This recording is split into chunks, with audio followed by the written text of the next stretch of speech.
Hi friends, இன்றைக்கி நம்மளோட சேனலில் அடை தோசை ரெசிபி எப்படி செய்யணும்னு பார்க்கலாம் வாங்க. இது ரொம்பவே டிஃப்ரெண்ட்டாக இருக்கும், ரொம்பவே ஹெல்தி அண்ட் டேஸ்டியும் கூட.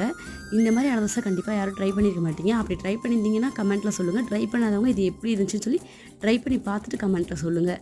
இதில் சேர்த்துக்க இன்க்ரீடியன்ட்லாம் பார்த்தீங்கன்னா டிஸ்கிரிப்ஷனில் கொடுக்குறேன்.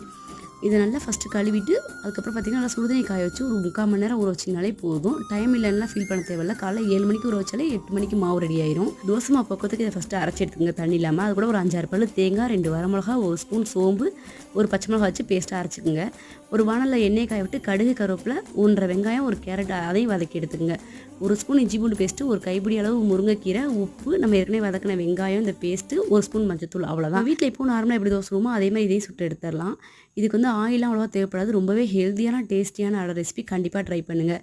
இதுக்கு சைடிஸ் பார்த்தீங்கன்னா தேங்காய் சட்னி வச்சுக்கலாம். இப்போ தான் ஃபஸ்ட் டைம் என்னோட வீடியோஸ் பார்க்குறீங்க, மறக்காமல் என்னோட சேனலுக்கு சப்போர்ட் பண்ணுங்கள். தேங்க்யூ ஃபார் வாட்சிங்.